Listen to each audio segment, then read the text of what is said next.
Hello, welcome back.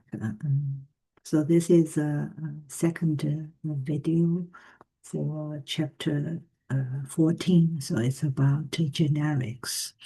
So in this lecture, we are going to discuss the first example about a simple generic class. Okay, so we have three files: a generic type file and utility file and the driver. Okay. So first, let's take a look about a simple generic class. So as usual, you have accessibility keyword class and the class name. Following it, we have that angle brackets and the type parameter. So type parameter, we use T. And then for our instance variable, the type is T, okay? And for the get method, so it's return type is T, okay? So it's return that instance variable, so the type is T. And for our set method, the parameter type is T. So you can see this class is pretty simple.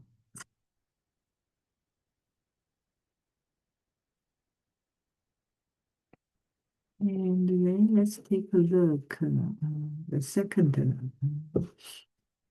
Java file. So it's a utility class we define. Within this class, we just have a simple method.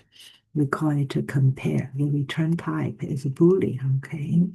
And it's a class method. And if we pay attention, we will find that before the return type, we have this type of parameter defined here, okay, also as T. And then for the parameter, we have two parameter here.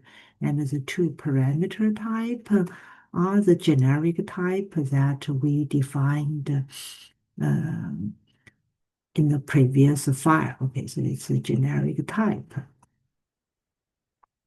Okay, and what it does is also pretty simple. Just call the get method and call the equals for the comparison.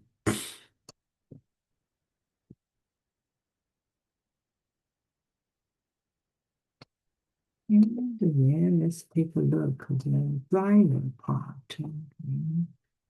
And for the driver part, what we did is we create the first instance, and the first instance type is that generic type, okay?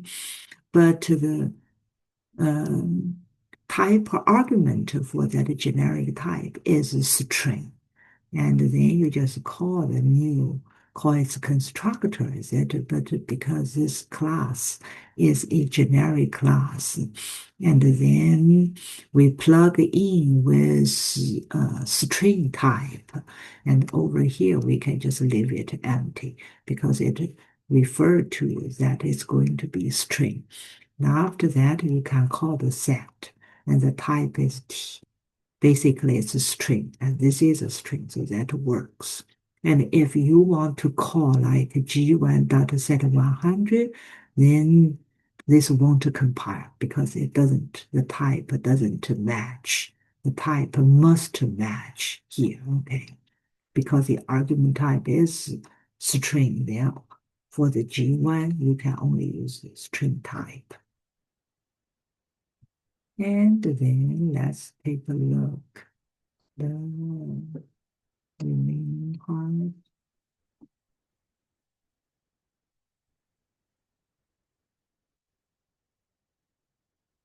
So for the second instance, the type is still a string generic type. Create. Then we set uh, the instance variable to this new string.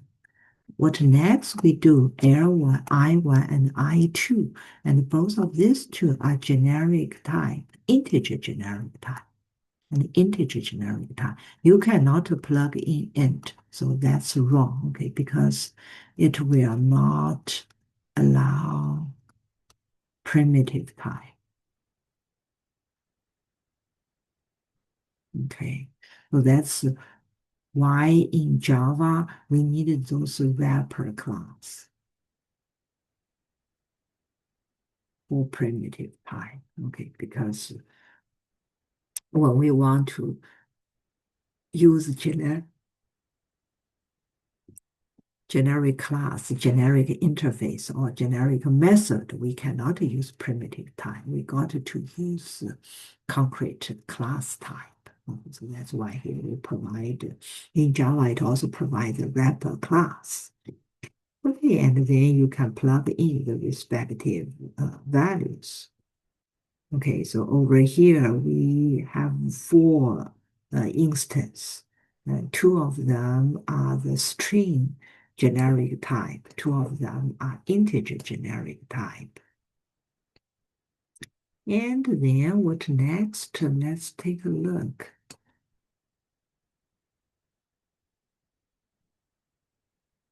So in this example, we also defined some generic method. Okay. So here, this is a generic method called is equal. Return type is Boolean, and it's a generic one. So over here, it's unbounded type T. Okay, so the type parameter T. And then the two parameters for this method are the generic type class. Okay. So that's regarding this generic method.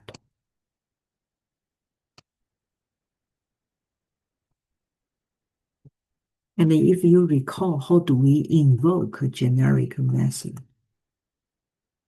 So this is option 1. Okay, so you call that is equal. We just saw and said, and we plug in G1 and G2 because both G1 and G2 are string generic type.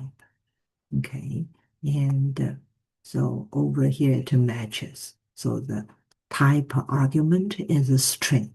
So in this invoking, what we do is we provide the type argument ahead of this method name. Okay, and similar for that utility method compare, we also provide this type argument.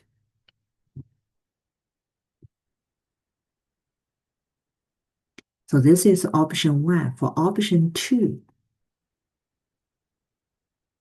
we can just directly call the method, just like the regular method that we always use. So you just provide the method name and then plug in with the respective argument. So there is no type argument associated with it.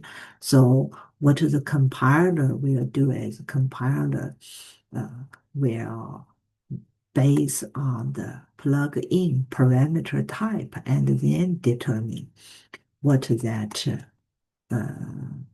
type parameter type is. Okay, so it uses, because over here we plug in I1, I2, and I1, I2 both are integer. So then it knows, okay, the type T is integer. Okay. So over here, similar for this compare, is that we didn't plug in that generic, the type argument, etc.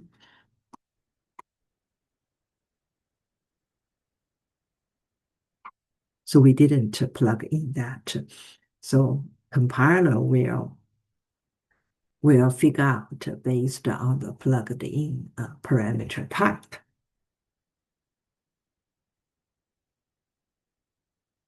This is about invocation of the generic method.